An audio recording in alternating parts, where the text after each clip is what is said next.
I think that the claim that Murakami's works are just rehashes of the same story is a fair one. Wistful person loses somebody, has encounters with elements of the other side, indulges in some combination of jazz/classical music Cutty Sark/cats/ unsatisfying sexual encounters. A lot of his novels do repeat these same motifs. However, I don't believe that the rehash argument is valid as criticism. Murakami writes because writing is a form of expression, and he is going to keep writing the same book until he captures that something and fills in that void.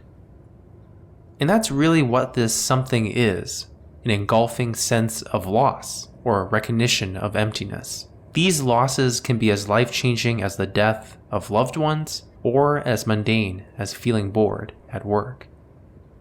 In modern society, our gains, food, success, sex, are increasingly superficial and fail to compensate for the heaviness of personal loss. What Murakami does is to restore the magic, the childhood wonder, the almost spiritual importance of everyday activities. It also seems like Murakami is fighting the different ways that society regulates our desires, our responses to trauma. That's why I think Murakami is primarily an author of memory. We rarely reckon with our personal and cultural pasts, yet everything we touch, the music that we listen to, and even the food we eat is pregnant with memory. Murakami is also an author of sincerity, sincerity being, as Lionel Trilling defines it, a, quote, congruence between a vowel and actual feeling. This is basically Murakami's writing style, straightforward portraits of scenes, blunt dialogue, and genuinely confused narration. As readers, we're almost offended that the narrator doesn't know why something is happening. We're put off that characters are so sincere in their weirdness. One of the reasons I appreciate Murakami is that he's given an entire generation of writers the language to write with this kind of sincerity. Contemporary writers, especially young ones, are often at a loss for how to communicate the strangeness of our daily lives. Murakami's aesthetic of sincerity activates these writers via clear and direct language. Overall, I reject the idea that Murakami is a postmodernist writer. He writes with sincerity, not irony.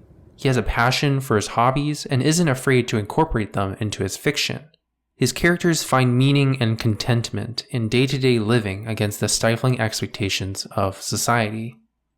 Murakami then is a response to the cast of post-World War II Japanese writers that were themselves responding to the conflict between progress and traditional values with fire. Mishima and Kawabata demanded that we die with our masks off in protests against the narcissism and stagnation of society.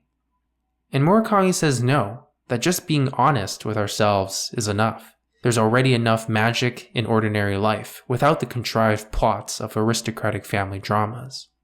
Reading Murakami is frustrating, confusing, yet transformative. He prepares us to face the absurd adultism of the world with a bit more bravery. I look forward to reading his new collection of stories, first person singular, as I'm sure many readers around the world who have noticed Murakami's something are too.